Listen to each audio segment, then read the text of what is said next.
for another fireside chat with one of our favorite speakers, Ms. Doris Walker Taylor. Ms. Doris is going to take us through her journey of recovery and share some of her inspiration with us as we talk about domestic violence. So, Doris, thank you for your time. Thank you so much for sharing your journey and your experiences with us today. So, without further ado, I will turn it over to you. Thank you so much. Thank you. Good morning, everyone. My name, as she said, is Doris Walker Taylor, and I am a very grateful Thistle farmer. So I've talked with TP over the years about my story of exploitation and human trafficking. But today, I wanted to talk about from silence to strength, my journey through domestic violence. So far, now I know most of you all know, if you ever heard of me, for 26 long miserable years, I was trapped in a cycle of addiction, abuse, prostitution, and human trafficking, all of which led me into the community of Thistle Farms, where I found healing and purpose. But before that part of my journey began, there was another dark chapter of my life, one that I have not spoken about publicly until now. I survived my first marriage steeped in domestic violence. I was legally married to my abuser from April of 1975 until October of 2013. But we spent 9 long years living together under the suffocating grip of violence. My husband was an alcoholic, and his alcoholism fueled the rage that would erupt in our home. We began what was known as yelling and blaming and broken promises. Those broken promises soon escalated into bruises that I learned to hide, pain that I was too ashamed to speak of, and I was gripped by the remembrance of my childhood trauma that ended in the death of my father. So fear paralyzed my every move. Because of my childhood trauma, being in a marriage that was full of domestic violence, I was compliant in every situation. I thought if I would just be quieter, if I would just be more agreeable, that I could stop the next blow or avoid the next outburst, which seemed to go on and on and on. The worst part was not just the physical pain, it was the erosion of my self worth. I was a wife, a mother of two beautiful children, and yet I was made to feel as though I was nothing. He said I had nowhere to go, and that was the one thing that kept me there. If he said I had nowhere to go, I thought I had nowhere to go, that no one else would want me, and I was nothing without him. He said that enough that it truly convinced me. I played the role of a compliant wife. I was quiet, I was docile, willing to take every hit because I thought I had no choice. But I was not. I was compliant to him, but I was not able to leave. That part of the domestic violence, the isolation, the slow breaking down of who you are, until you cannot remember who you were before the abuse. But deep inside of me, there was a whisper, a voice that kept reminding me, you are worthy of more. I did not know how to listen then, not fully, but it was what got me through those darkest moments. It reminded me that the terrifying things that happened to me, that the things that were actually killing me, I had two children to look out for. So if I was too afraid to move, I had to realize that I had to get my children out. Yeah. When I think about it, those two innocent lives caught in the crossfire of my husband's fury, I knew I had to find a way out, if not for me, for both of them. Leaving was not easy. For years, I told myself I was staying for my kids, thinking that a broken home was better than no home at all. Yeah. But what I did not realize was that Stan was teaching them that this kind of love was normal, that being silenced and diminished was a woman's fate. When I finally gathered the courage to leave, it was not just an act of survivor, it was an act of reclaiming my power, of showing my children that there was always a way out, no matter how deep of a hole you seem to be in.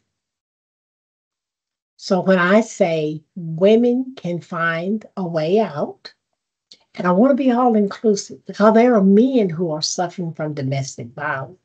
So men can find a way out. The first step is believing that you deserve better. For too long, let the fear dictate my life. But fear is a liar. It will keep you trapped. It will keep you enduring the pain. But I am here to tell you that there is life after abuse. There is joy after fear. And there is freedom after control. But the freedom did not come overnight. In fact, leaving him opened a new trap door, one that I did not see coming. You see, I had been so conditioned by the years of abuse that I could not sleep without him. I could not function without him.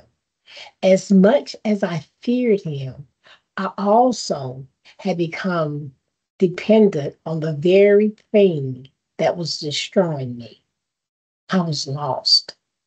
And in my desperation, I turned to an old friend for comfort.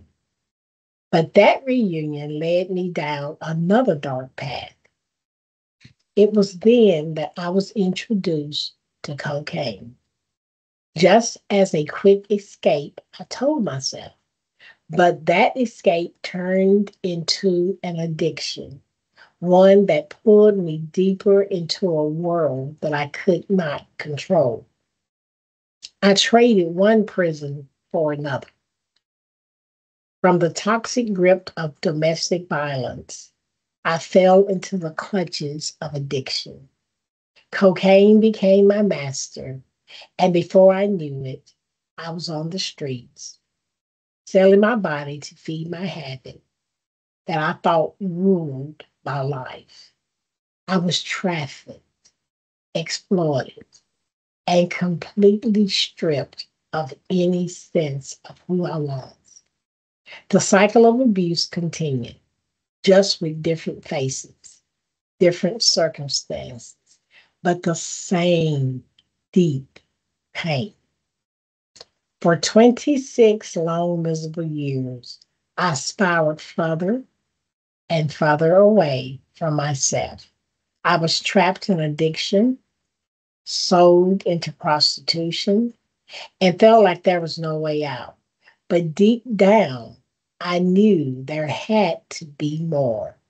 I could not keep living in the darkness. The voice inside me, that same voice that I had heard when I was a little girl during my childhood trauma, that same voice that I heard all those years in domestic violence. And now that same voice in my addiction whispered to me during all those years that I was on the street. Domestic abuse was still there. reminded me that I was worthy of love, worthy of freedom. My turning point came when I came into the community of Thistle Farms. It was here that I learned how to heal from the inside out. Thistle Farms was not just a safe place. It was a place that helped me rebuild my own self worth, brick by brick, through the love and the support of the community and the gift of therapy. I began to see my life had value. It was not defined by my past. My life was not defined by abuse. It was not defined by addiction.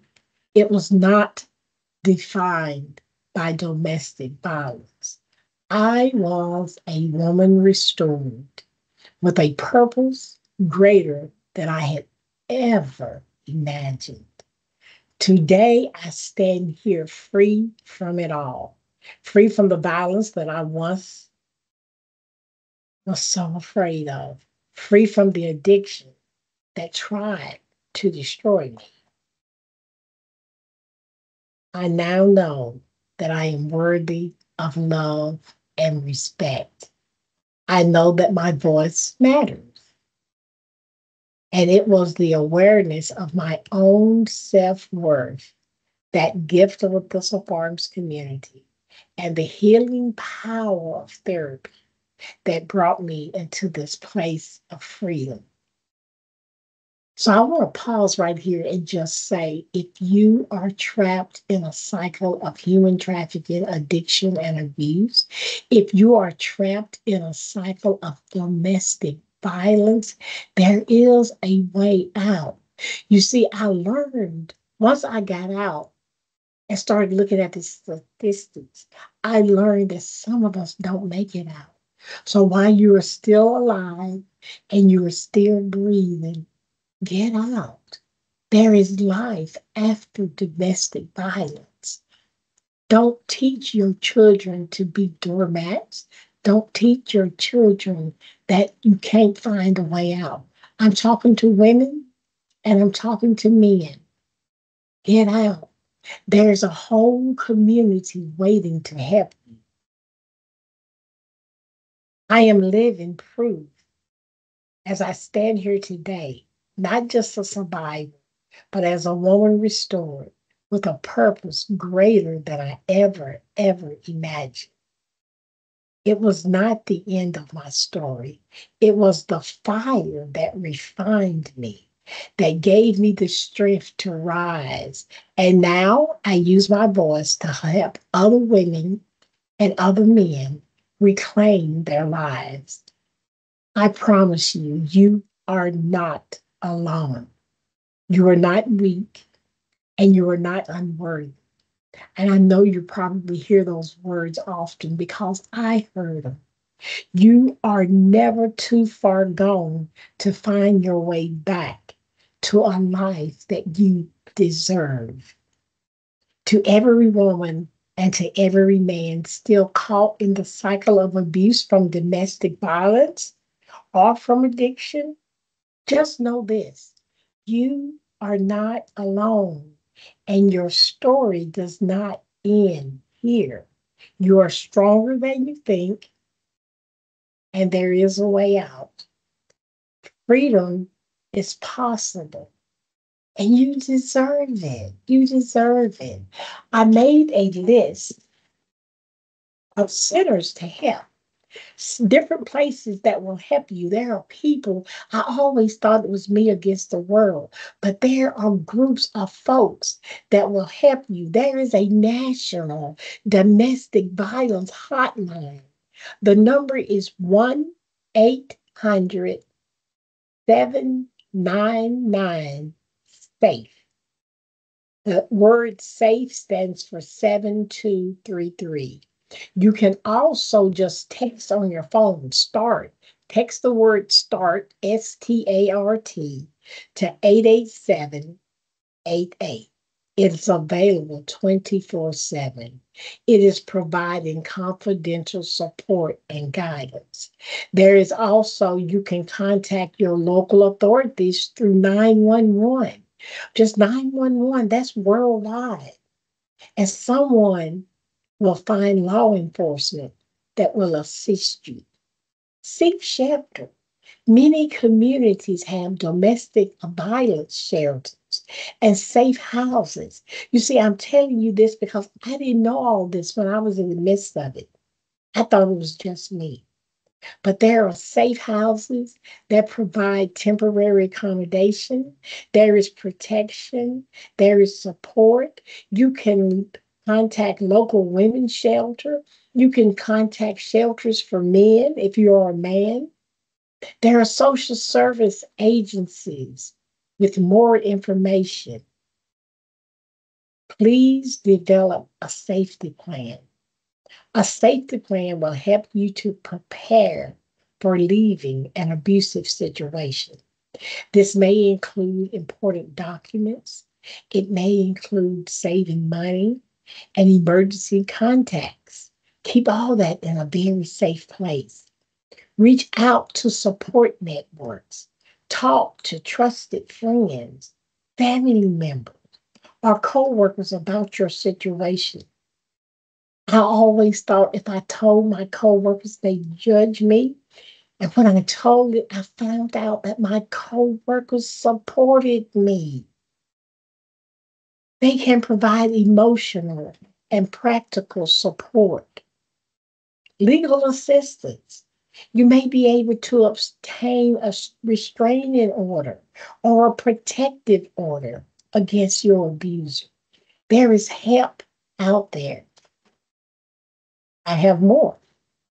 There's counseling and there are support services. Many organizations provide counseling, provide group therapy, provide support groups for survivors of domestic violence. 1 in 4 women and 1 in 9 men experience severe intimate partner violence. Intimate partner sexual violence or partner stalking. So you're not alone. 1 in 4 women and 1 in 9 men. Over 43 million women and 38 million men have experienced psychological aggression by an intimate partner in their lifetime. You are not alone. Every minute, nearly 20 people in the United States are physically abused, not by a stranger, but by an intimate partner. This equates to more than 10 million people annually. 72% of all the murder suicides, I want to get your attention. 72% of all murder suicides involve an intimate partner, and 94% of the victims are women. Domestic violence is the leading cause of homelessness among women. Organizations are providing help. Organizations are stepping up. Just because you take your children and run, don't think you're going to be homeless. Thistle Farms helps women from the abuse, from addiction. Thistle Farms has a safe house. The National Coalition Against the Domestic Violence, and the acronym for that is like NCADV. Look it up. They will help you. There is another group against rape and abuse and incest. So it's for sexual violence of survivors. There's a great organization called Love is Respect. Now, this organization is for young people in abusive relationship. You don't have to be married to be abused. You don't have to be a couple that's been together forever. This is for young people. 1-866-331-3733. 9474. You can text Love Is to 22522. Love is respect. And if you're not getting respect and love, get out. Get out. These organizations not only offer immediate support, but they also offer long term solutions such as housing, legal aid, counseling, employment services to help individuals rebuild their lives. I rebuilt my life. I came to the Thistle Farms community for 2 whole years. I've worked here at Thistle Farms since I came to the program in 2019. And now I'm an author. I have a book called Hope is Always Real. I have a following of people who listen to what we have to say. The National Domestic Violence Hotline is available to you. Support is offered, crisis intervention, safety planning, emergency shelter. The Thistle Farms website is thistlefarms.org, THISTLEFARMS.org. We provide long-term safe housing, trauma informed care, addiction recovery programs, employment and job training. There is a national coalition against domestic violence, NCADV.org. Please reach out for help. Please reach out for help. Thank you for letting me share. Thank you so much, Doris, You're for welcome. your amazing and very powerful message. I know this is the first time you've shared this publicly, and I really thank you for the courage to do so and giving back. Thank you. In 2019, when you first shared your journey with me, it stayed with me ever since. And getting to know even deeper what you've gone through and what you've risen to accomplish is very inspirational. Yes. Thank you so very much. Thank you. It's a pleasure to be here. And it is good to be free and be alive. Thank you. Yes, ma'am. And we are so happy to have you again. So, for our viewers, again, those numbers I will put into our comments for you so that you will have them handy. Thank you again for sharing your powerful journey, and I'm sure that we'll be talking together very soon. Sounds Thanks good. again, Doris. Thank you. Thank you. Thank you.